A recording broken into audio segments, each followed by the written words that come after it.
You're getting to know these intrepid adventurers then. Alex and his little brother Brad, trying to swim with the big fish. Both seem out of their depth. And Julia, the love of Alex's life, and he the love of hers.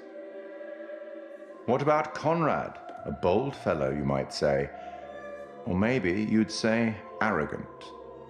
And then there's Captain Fliss, strong, forthright, stubborn. She appears somewhat immune to Conrad's charms, so far at least. Let me reassure you, you help them to make some decisions they'll value later on. And some I think they may regret.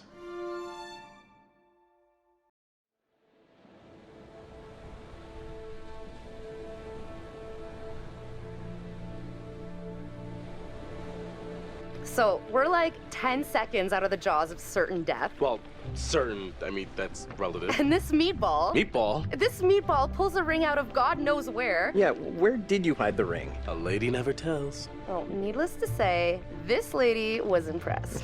Well played there, Mano. Wasn't Conrad gonna get us some more beers after he helped Fliss? Maybe he decided, hey, I'll drink some, and then he got drunk. And since he was drunk, he forgot to bring it to us. And he just kept on drinking, and he drank all of it. Sounds like you've had some experience with this kind of phenomenon. Yeah, I've been studying it for years. I'll go look for him. Oh, we found a bullet lodged in the plane. Huh. I left it below deck if you want to check it out. So, how does it feel to soon be known as the Mrs. Julia Smith?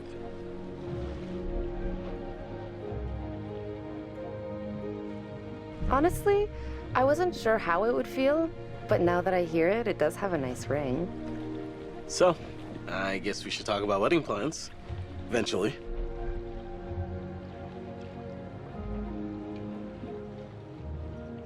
Now you're speaking my language. Been taking lessons.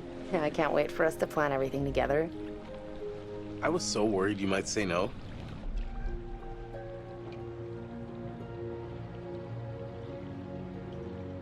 I was surprised, you know? I kind of wasn't sure how to respond. Julia, is there something we need to talk about?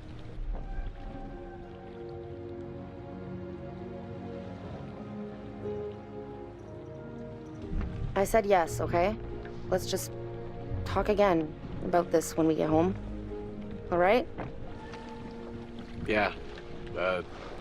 Sure. Yeah. I'll go find Brad and everybody. Hey, you seen my brother? Or Fliss? No, I got distracted. Let's go get him. Sure. So, which one is, you know, where the magic happens?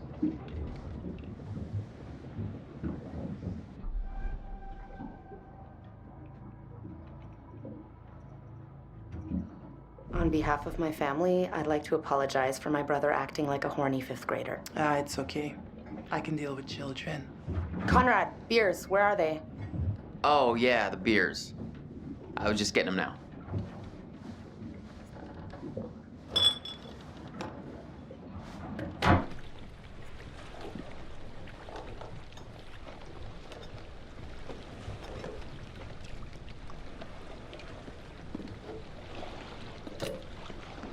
All right, now that everybody's here, let's take a look at the navigator's pad we found. Maybe we can figure out why the plane was out here. Where'd you put it? It's in your case. Okay, I'll go get it. Hey.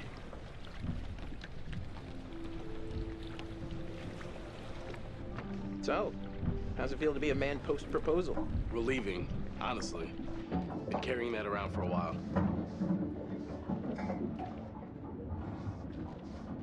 Why'd you do it on the dime? I wanted it to be memorable. It's not that memorable. I have to hand it to you. Asking the question on the bottom of the ocean like that is pretty romantic. Never thought you were the settling type. Proud of you, bro.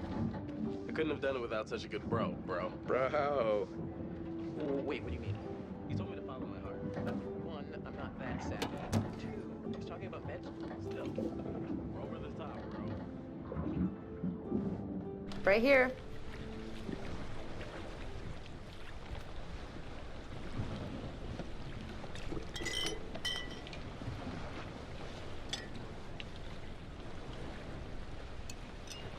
Hey, whoa there, sailor. Excuse me? Careful. If you did decompress too fast, then you should go easy on the beer. Alex, I'm fine. I think if I got the bends, I would know by now. Not always. Sometimes the bends can be super delayed. It could be hours or a day or two. The bends? Yeah, it's when you come up from a dive too fast. Oh, yeah. Decompression sickness. Nerd.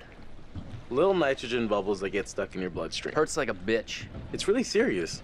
Divers get sick and die from decompression sickness every year. And that is why the good Dr. Conrad says drink them if you got them, because either you're fine or you're going to want a little something to ease the pain. Julia, I'm telling you not to drink any alcohol right now. Oh, come on. Telling you? Take orders from this guy? Just drink a beer. Maybe I'll stick to H2O. Don't want to push my luck. All right, everyone, check it out. Manchurian gold. Who wants to find some sunken treasure? So what do you think, Captain? Coordinates? Those are coordinates, all right. Maybe the plane's destination? You think we could get there by tomorrow? It takes a couple hours if the weather stays steady. Wow. You find anything else? There was a flight plan on board that seemed to indicate it was a rescue plane. Yeah, that makes sense. After the war, they turned long-range bombers into rescue planes. And then this plane must have been shot down because it was riddled with bullet holes. I found one lodged in the fuselage. Huh. And it was full of life rafts. Must have gotten shot down before they could deliver all the rafts. There was only one missing. Reckless, all of you.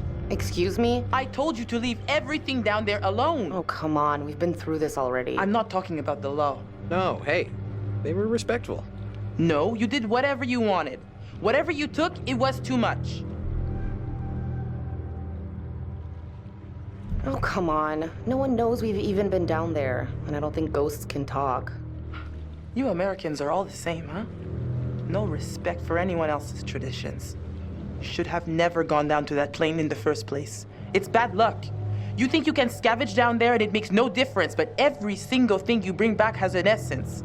It's like a ghost you invite to the surface. Here we go. Huh. I never thought about it like that. You never think about much of anything. Well, maybe I never heard about such cool ghost stories. They're not cool ghost stories. Not like for fun. People drown in these waters and you have to respect their resting place. Damn straight. Brad, you got a fun ghost story, right? Yeah, I heard a story. Happened right around here, too. Let's hear it. We could all use a good show. Let's hear it. I bet you can spin a good yarn. It's kind of messed up, actually. Scare away, little bro. Okay, here goes. This story is true. It had happened right near here, in an old lighthouse. Classic setup. Wait, true story? Where'd you hear this? If you need to know, it's ripped right from the rotting pages of the terrifying, ancient in-flight magazine I was perusing on our way here. The lighthouse stood atop an atoll, isolated from the rest of the world, a lone beacon in the night, a sailor's respite. The lighthouse keeper would hear the waves pounding the rocky shore. One misty morning, he comes upon a woman, covered in blood.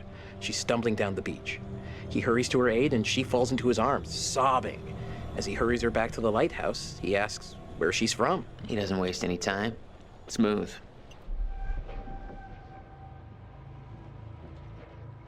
He of the one-track mind. The woman answers, I live here, in the lighthouse. My parents are upstairs right now. Twist. Of course, the lighthouse keeper says, that isn't so. Of course, he's lived there alone for years. And the woman becomes hysterical and insists her parents are upstairs. So, they go to the top of the lighthouse, and there, splayed out on the floor, is a man and a woman brutally murdered with an axe. Always an axe. I mean, do people even use axes anymore? I'm just reporting the facts, cliches and all. Chopped up into little tiny giblets with an axe.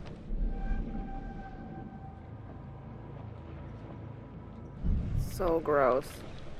Okay, so who did it? So, the woman, she's still hysterical, says her husband did it. And he's still here, in the closet. Huh. The husband, eh? So is this a warning to all future brides? Hey, no backseats. You're locked in. So the lighthouse keeper creeps over to the closet, opens the door, and sure enough, there's a man inside. But he's cut his own throat. Horrified, he looks closer to see the dead man's face in the dark. Closer, closer. And he sees it's his own face. And then its eyes bulge out and screams. So gross. Horrible. Hey, super twist. Nice. Nice one, Squire. You have me going. Pretty cool. Heavy on the cheese there, corn dog. Okay, you've all had your fun. We should all turn in. There's some weather heading our way. No, because according to standard vessel regulation, we're all required one more beer before hitting the hay. What regulations are these? It's standard issue regulatory institutional protocol subdivision 1099. Uh-huh. Where'd you read that? The internet. Oh, so you found a website that tells you to drink beer under every circumstance. I'm just following orders, man. I'm into this website. 10-4, good buddy. And I'm out.